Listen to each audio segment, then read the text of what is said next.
জনপ্রিয় বক্তা ডক্টর মিজানুর রহমান আজহারীর আগমন জামায়াতকে আরো শক্তিশালী করতে পারে। 11 দলীয় জোট চরমোনাই যাওয়ার পরে জামায়াতে ইসলাম আরো শক্তিশালী হয়ে উঠেছে। জনপ্রিয় ইসলামী বক্তা ডক্টর মিজানুর রহমান আজহারীকে বাংলাদেশ জামায়াতে ইসলামীর প্রার্থী করা হয়েছে, এমন দাবিটি সামাজিক যোগাযোগ মাধ্যম সরগরম হয়ে ওঠে। আমরা নামাজ কায়েম করতে চাই, জামায়াত ইসলাম এই কথার উপর একমত আছে না নাই? নামাজ কায়েম হোক, একমত না জামায়াত ইসলাম?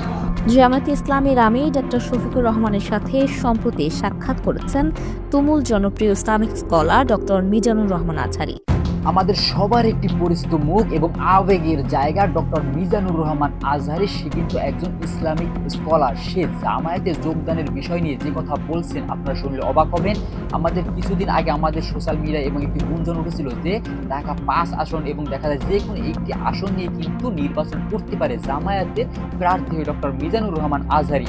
বর্তমানে 11 দলীয় জোট থেকে চরমোনাই যাওয়ার পরে কতটা প্রয়োজন মিজানুর রহমান আজহারী এই জামায়াতে, এবং সে এই বিষয়ে মুখ খুলে যে সকল কথাগুলো বলেছেন আপনারা শুনলে অবাক হবেন। চলুন ভিডিওর প্রথমে আমরা একটু দেখে আসি ডক্টর মিজানুর রহমান আজহারী জামায়াতে যোগদান নিয়ে এই সম্পর্কে কি বলেছেন এবং কতটা প্রয়োজন জামায়াতে ইসলামের বর্তমানে এই মিজানুর রহমান আজহারীকে। কারণ 11 দলীয় জোট থেকে কিন্তু চরমোনাই বর্তমানে বিচ্ছিন্ন হয়ে গেছে। চলুন আমরা ভিডিওর প্রথমে একটু দেখে আসি মিজানুর রহমান আজহারী এই জামায়াতে আসা সম্পর্কে কি কথা বলতেছে। তারপর ভিডিওর পরের অংশে আমরা দেখে নিব ডক্টর মিজানুর রহমান আজহারী এবং জামায়াতে আমিরের বৈঠকে তারা কি কথোপকথন বলেছে, সেটা আমরা ভিডিওর পরের অংশে দেখে নেব। চলুন ভিডিওর প্রথমে আমরা একটু দেখে আসি।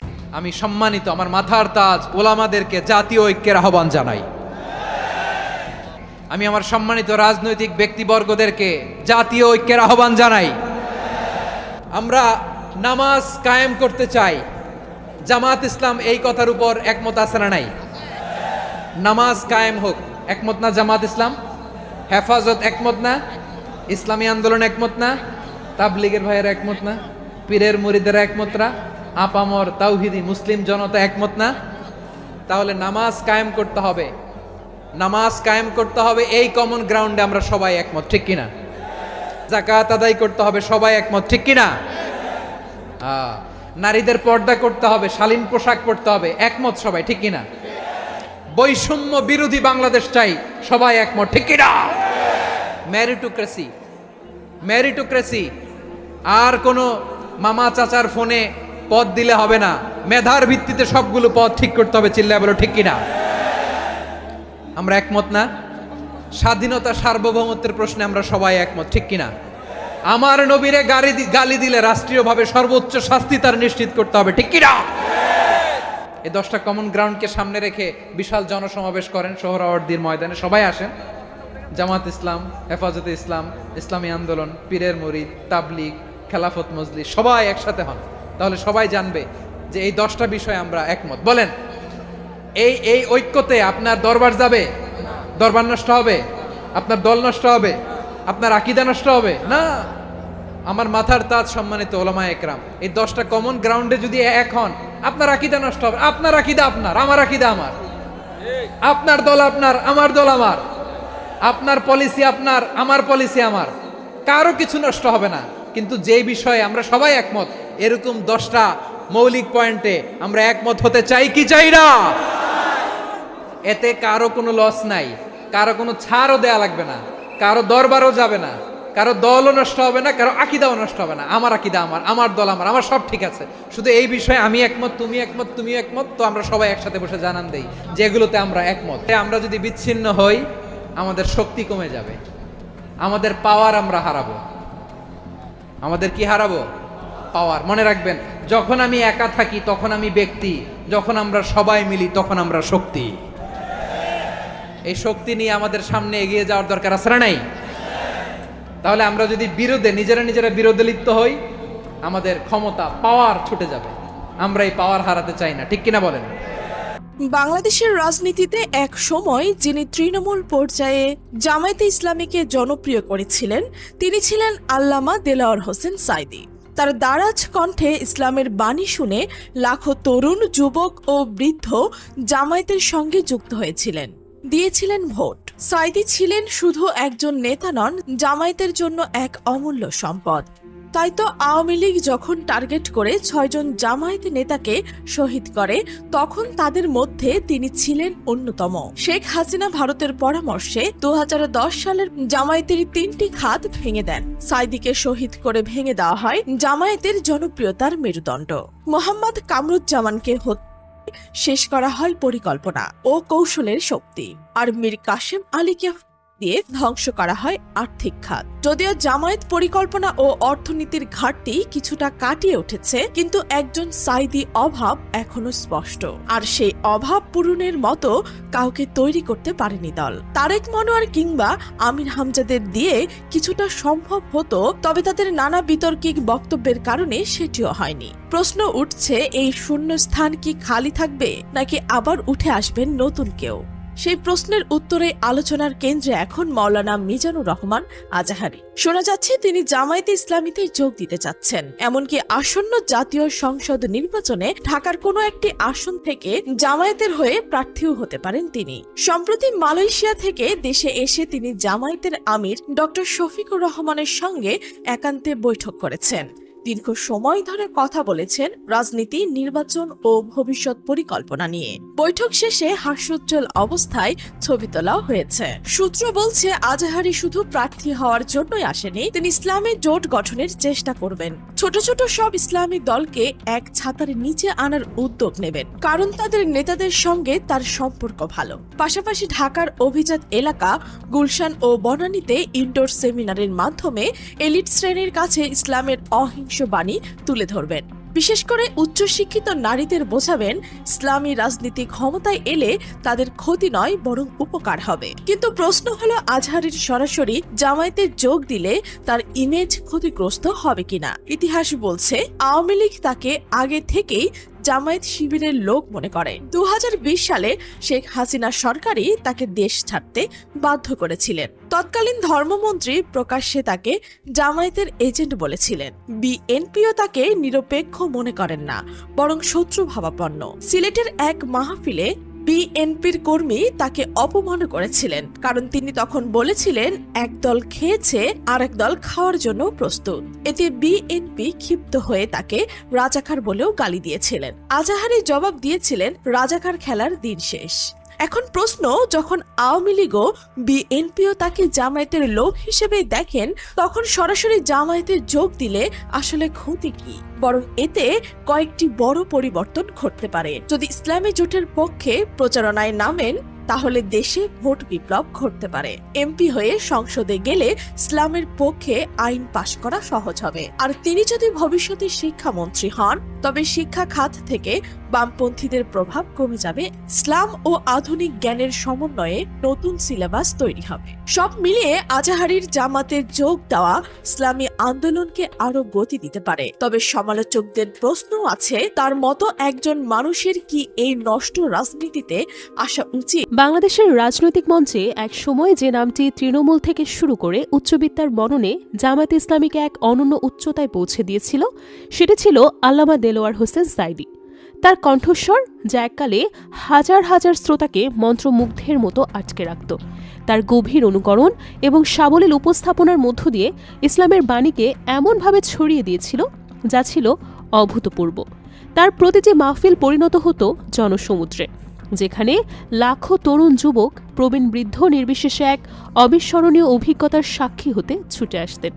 সে সময় তার দারাজ কণ্ঠে উচ্চারিত ইসলামের প্রতিটি শব্দ যেন সরাসরি মানুষের হৃদয়ে গিয়ে প্রবেশ করত, জাগিয়ে তুলত এক নতুন আধ্যাত্মিক উন্মাদনা। এটি শুধুমাত্র ধর্মীয় অনুভূতি জাগানোই ছিল না, বরং তার এই ক্যারিশমেটিক আবেদন জামায়াতে ইসলামীর সাংগঠনিক ভিত্তিকেও অবিশ্বাস্যভাবে শক্তিশালী করে তুলেছিল। তার অনুসারীদের মধ্যে এক গভীর আত্মিক সংযোগ তৈরি হয়েছিল, যা তাদের কেবল ধর্মীয় অনুশাসনেই নয়, রাজনৈতিক সমর্থন দানেও প্ররোচিত হতো। ফলস্বরূপ ভোট কেন্দ্রগুলোতে জামায়াতের পক্ষে তার ভক্তদের সরব উপস্থিতি ছিল চোখে পড়ার মতো। তার বক্তৃতা শুনে মানুষ শুধু মুগ্ধই হতো না, তারা জামায়াত ইসলামের আদর্শের প্রতিও আকৃষ্ট হয়ে এর সঙ্গে সক্রিয়ভাবে যুক্ত হয়ে পড়েছিল। এভাবে আল্লামা সাঈদী কেবল একজন ধর্মীয় নেতা বা রাজনৈতিক ব্যক্তিত্বের মধ্যেই সীমাবদ্ধ ছিলেন না, তিনি হয়ে উঠেছিলেন জামায়াত ইসলামের জন্য এক অমূল্য অপরিহার্য সম্পদ। তার উপস্থিতি, তার বাগ্মিতা এবং তার তৃণমূল পর্যায়ের জনপ্রিয়তা দলটিকে এমন এক সাংগঠনিক ও জনসমর্থনমূলক শক্তি জুগিয়েছিল যা ছিল যে কোনো রাজনৈতিক দলের কাছেই একদম ঈর্ষণীয়। তার এই বিশাল প্রভাব দলটির অস্তিত্বের সাথে এতটাই অঙ্গাঙ্গিভাবে জড়িত ছিল যে তাকে বাদ দিয়ে জামায়াতের ভবিষ্যৎ কল্পনা করাও একটা সময় দুষ্কর ছিল।